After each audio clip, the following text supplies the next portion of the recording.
नमस्कार, MK news network मध्ये आपले हार्दिक स्वागत। केंद्र सरकारने जो पैसा साठवून ठेवलेला आहे तो पैसा त्याच्यामध्ये सुद्धा महाराष्ट्राचा हिस्सा सगळ्यात जास्त आहे। मग असं असताना जेव्हा महाराष्ट्रातला शेतकरी संकटात आहे, महाराष्ट्रातला ग्रामीण भागातला पूरग्रस्त संकटात आहे, तो आपलं घर शोधतो आहे, तो आपलं गोट्यातलं जनावर शोधतो आहे, त्यावेळी केंद्र सरकार मदत करणार नाही तर करणार कधी? महाराष्ट्र आणि केंद्र सरकारनं मिळून तातडीनं पहिल्यांदा ओला दुष्काळ जाहीर करावा।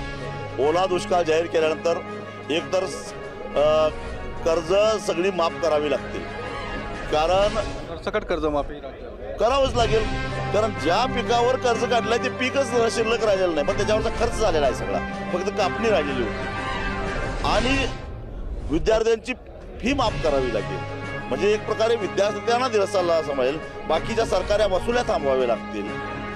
हे काय म्हणतात की फक्त वसुली थांबवतो, वसुली थांबवलं याचा अर्थ व्याज थांबत नाही, ते चक्र चालूच असतं, ते भरायचं कशात? आणि त्यामुळे वसुली थांबवू नका, कर्जातनं मुक्त करा। आता लोकांच्या भावना जेवढ्या तीव्र आहेत ते काही चुकीचं नाही आहे। संकट आल्यानंतर पर्यटन करायला गेल्यासारखे जर लोक जात असतील तर लोकांच्या भावना तीव्र पाहणी करण्याची मदत करा, आम्हाला आमच्या प्रश्नावर भांडा बोला, अशी कदाचित लोकांची अपेक्षा असेल। त्यांनी तळायात राहावं आमचं काही म्हणणं नाही, जनता त्यांना राग ठेवत असेल तर आम्ही काय हरकत घेणारे कोण आहे, पण त्याच्या आधी शेतकऱ्याला कर्जात मोकळं करा, विद्यार्थ्यांच्या शिक्षणाचा मार्ग लावा, ज्या रिक्त जागा आहेत त्या भरा।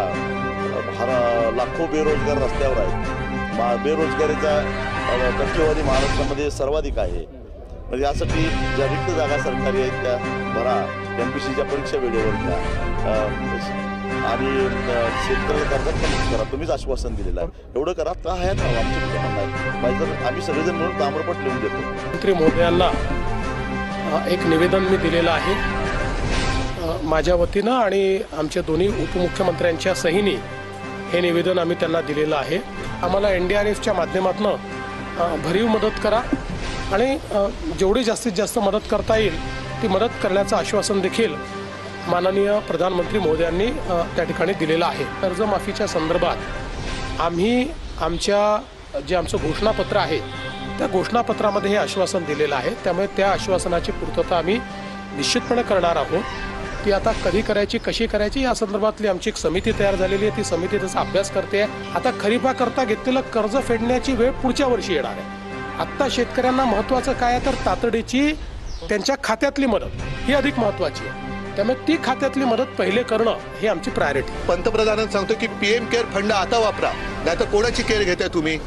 PM केअर फंडातून माझ्या शेतकऱ्यांना कर्जमुक्त करा, नाहीतर शेतकऱ्याला पर हेक्टरी 50,000 रुपये द्या।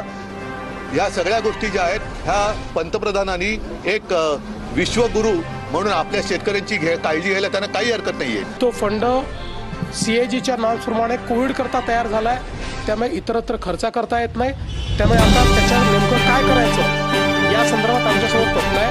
त्यामुळे 600 कोटी रुपये आपल्या फंडात असताना लोकांनी ते दिलेले असताना आणि लोक पटापटा मरत असताना एक नवा पैसा जे खर्च करू शकत नाही, त्यांनी कोणाला किती शहाणपण शिकवावं हे देखील ठरवलं।